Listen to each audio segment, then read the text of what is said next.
Pessoal, bom dia a todos e a todas. Dando continuidade aí ao nosso estudo sobre a termodinâmica, só relembrando aí que nós estamos falando sobre a termologia, parte da física que estuda o calor e as temperaturas. Aí logo depois nós falamos sobre a dilatação dos corpos sólidos, dilatação dos líquidos e depois nós falamos sobre as transformações gasosas ou o trabalho de expansão gasosa. Então, dessa vez, dando continuidade aí para falar sobre a termodinâmica, a última aula nós falamos sobre uma introdução sobre o que vem ser a termodinâmica. Termodinâmica é a parte da física que estuda a relação entre o calor e o trabalho. Calor é uma forma de energia, trabalho também é uma forma de energia. Então nós vamos falar sobre o trabalho de expansão gasosa. Só lembrando, quando uma massa gasosa recebe calor, esse gás ele se expande. À medida que ele expande, que aumenta o seu volume, ele pode realizar trabalho. Da mesma maneira, quando eu falei sobre o trabalho de expansão aqui, nós podemos muito bem citar também o trabalho de compressão. Claro, o trabalho de compressão existe uma variação de volume, toda vez que ocorrer uma variação de volume, significa dizer que esse gás ele pode sim realizar trabalho. Então, o trabalho é uma forma de energia e no sistema internacional, a unidade do trabalho vai ser o Joule. O trabalho de expansão e compressão. Lembrando, como eu falei, de expansão significa dizer que ocorre uma variação de volume. Então, se o volume do gás aumenta, o gás realiza trabalho. Então, o trabalho vai ser maior que zero. O trabalho, lembrando que quando se trata de trabalho aqui, eu estou me referindo a um valor numérico para o trabalho. Por exemplo, aí nós temos aí, nessa simulação, uma quantidade de massa gasosa que está recebendo calor e, consequentemente, aumenta o volume. Significa dizer que esse gás ele pode sim realizar trabalho. Se o volume do gás diminui, o gás recebe trabalho, ou seja, quando ocorre uma diminuição do volume, significa dizer que o sistema está recebendo trabalho. Então, o trabalho vai ser menor do que zero. Então, nós temos aí outro momento aí onde existe uma compressão. Significa dizer que na compressão ocorre a diminuição do volume e na expansão vai ocorrer um aumento no volume. Então, se o volume do gás não varia, ou seja, se não ocorrer variação nenhuma no volume, significa dizer que o gás não troca trabalho com o meio. Ou seja, esse gás não pode realizar trabalho quando não ocorre variação do volume.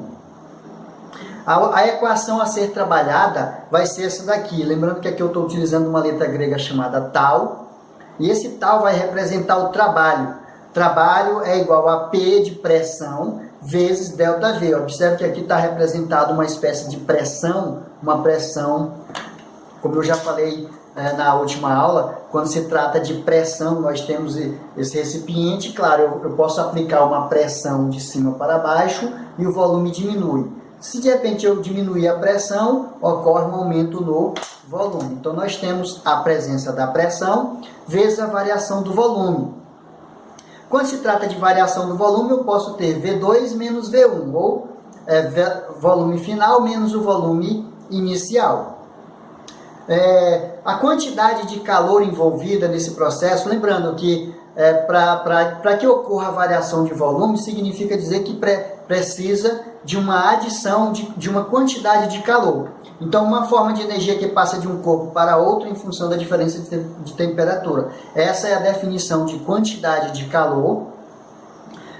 Lembrando que o calor será dado em Joule. Na última vez que a gente trabalhou essa unidade do calor, a gente falou sobre a caloria. Porém, quando se trata da termodinâmica, nós vamos utilizar no sistema internacional o Joule.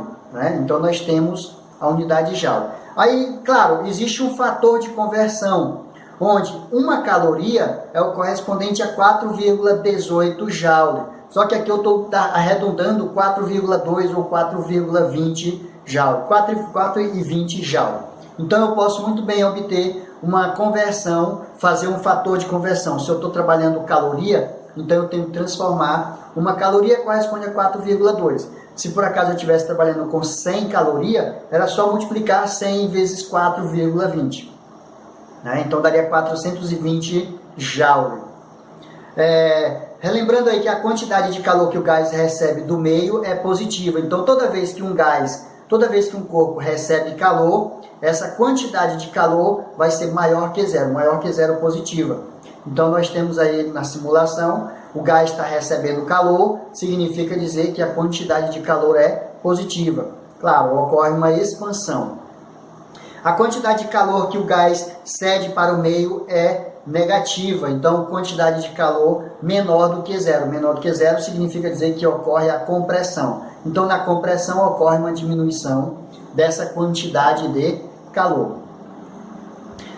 Também devemos destacar aqui uma chamada energia interna. Então o que vem ser a energia interna? Lembrando que quando se trata de gases, os gases eles são formados por moléculas, e essas moléculas elas estão dentro de um recipiente se movimentando em todas as direções. Então esse movimento dessas moléculas faz com que o gás tenha uma energia interna. Então a energia dada pela soma da energia térmica e de todas as outras formas de energia associadas às moléculas de um sistema. Quando fala todas as outras formas de energia, eu posso estar citando aí a energia cinética das moléculas, a energia, claro, a energia de atrito entre uma molécula e outra, a energia de atrito entre o recipiente e as próprias moléculas. Então, todas essas energias somadas vai dar a energia interna do gás. Então, os gases... Aí, claro, essa energia interna depende muito do número de moléculas. Quanto maior a quantidade de moléculas, maior vai ser a energia interna, e quanto maior a velocidade dessas moléculas, também maior a energia interna.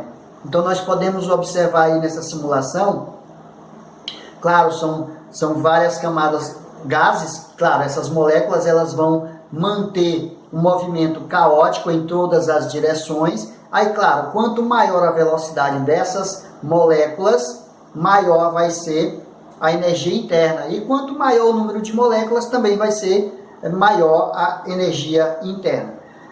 Quando se trata de variação de volume, variação da quantidade de calor, nós também vamos trabalhar com a variação da energia interna. Essa variação de energia interna vai ser dada por esta equação aqui, ó, ΔU. Quando se trata de delta, toda vez que tiver delta alguma coisa, significa dizer que eu estou trabalhando com a variação. Então, a variação de U, variação de energia interna, vai ser dada por esta equação, 3,5 vezes N vezes R vezes ΔT.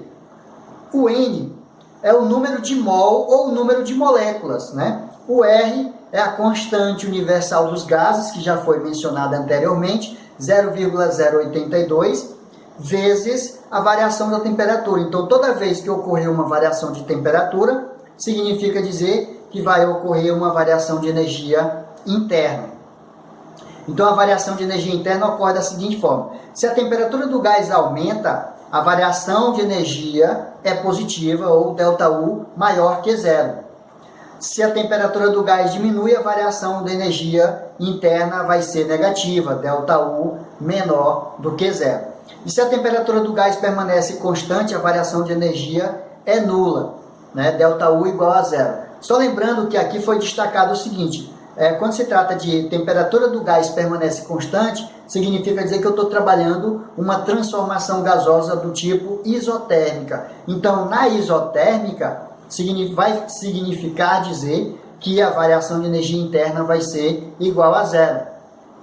No exemplo anterior, no problema anterior, quando eu estava falando sobre o trabalho, lembrando que existe o trabalho de expansão gasosa quando ocorre um aumento de volume, trabalho de compressão gasosa quando ocorre uma variação negativa do volume. Mas quando não existir variação de volume, ou seja, quando o volume for constante, lembrando lá das transformações gasosas, transformação isobárica, isométrica ou isotérmica. Isobárica, mesma pressão. Isométrica, mesmo volume. Isotérmica, mesma temperatura. Quando ocorrer uma transformação do tipo isométrica, ou isovolumétrica, ou isocórica, significa dizer que o gás não vai realizar trabalho. Como aqui eu tenho uma transformação do tipo isotérmica, claro, não ocorreu aumento de temperatura, significa dizer que não ocorreu aumento na variação de energia interna, ou seja, a ΔU igual a zero ou nulo. Variação de energia interna é igual a zero para esse caso.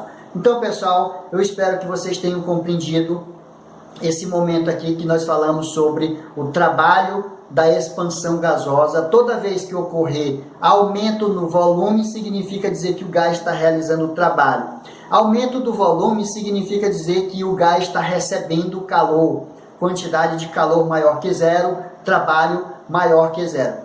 O trabalho de expansão, lembrando que no trabalho de expansão ocorre uma variação de volume negativa, então o sistema, no caso, o trabalho está sendo realizado no sistema para que ocorra uma diminuição do volume. Aí, claro, nesse caso vai existir também uma variação da quantidade de calor negativa e o trabalho vai ser também negativo. Aí, claro, quando se trata de energia interna, nessas situações nós teremos uma variação de energia interna tanto para a positiva quanto uma variação de energia interna para a negativa, dependendo muito da temperatura. Lembrando que aumento de temperatura corresponde a aumento de energia interna, diminuição da temperatura corresponde a diminuição de energia interna. Então eu espero que vocês tenham entendido e até a próxima aí.